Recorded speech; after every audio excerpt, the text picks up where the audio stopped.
rejoindre un maître qui nous est cher. Car la vie ne s'apparente qu'à un simple rêve, dont la mort nous réveille de ses profonds sommeils. Après avoir entendu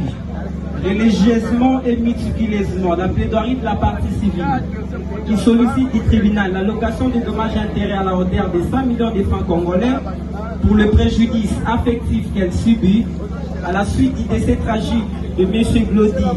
Yolama Okoma, le ministère public dans son réquisitoire requiert la condamnation de Madame la mort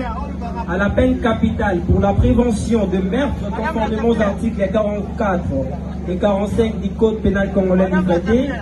En réplique, la partie prévenue qui demande de la juridiction l'acquittement pur et simple de leur cliente, en ce sens que Dieu seul reste le maître incontournable du destin, et introduit par ricochet une action réconventionnelle pour des propos téméraires et vexatoires, et sollicite de la juridiction l'allocation des dommages et intérêts à l'ordre de 100 millions de francs congolais. Pour le tribunal, conformément aux prescrits des articles 44 et 45 du Code pénal congolais livre 2, le meurtre est défini comme étant l'homicide commis avec l'intention de donner la mort. Et le professeur Nyabirungu renseigne également que cette infraction nécessite deux éléments pour sa constatation, notamment l'élément matériel qui consiste à un acte positif de nature à donner la mort et l'élément moral qui se concrétise en une intention de tuer, qu'on appelle l'animus necandi. In specie casu,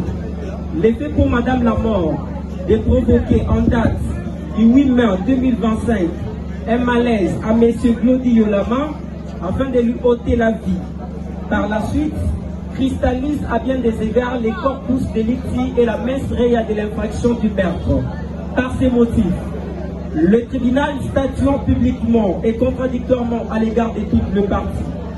vit la constitution congolaise du 18 février 2006 telle que modifiée par la loi numéro 11/00D du 20 janvier 2011,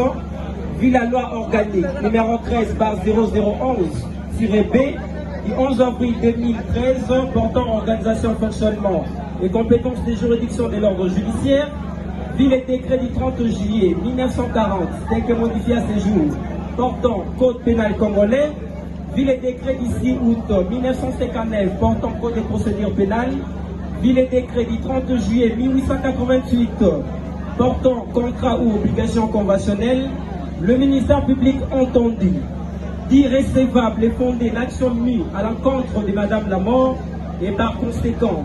la condamne à la peine capitale conformément à l'article 44 et 45 du Code pénal précité, les condamne également à une peine de dommages et intérêts à la hauteur de 100 millions de francs congolais et ordonne que la présente décision soit assortie d'une clause immédiate nonobstant toute voie de recours. Et enfin, met tous les frais de cette présente instance à charge du prévenu Madame la mort.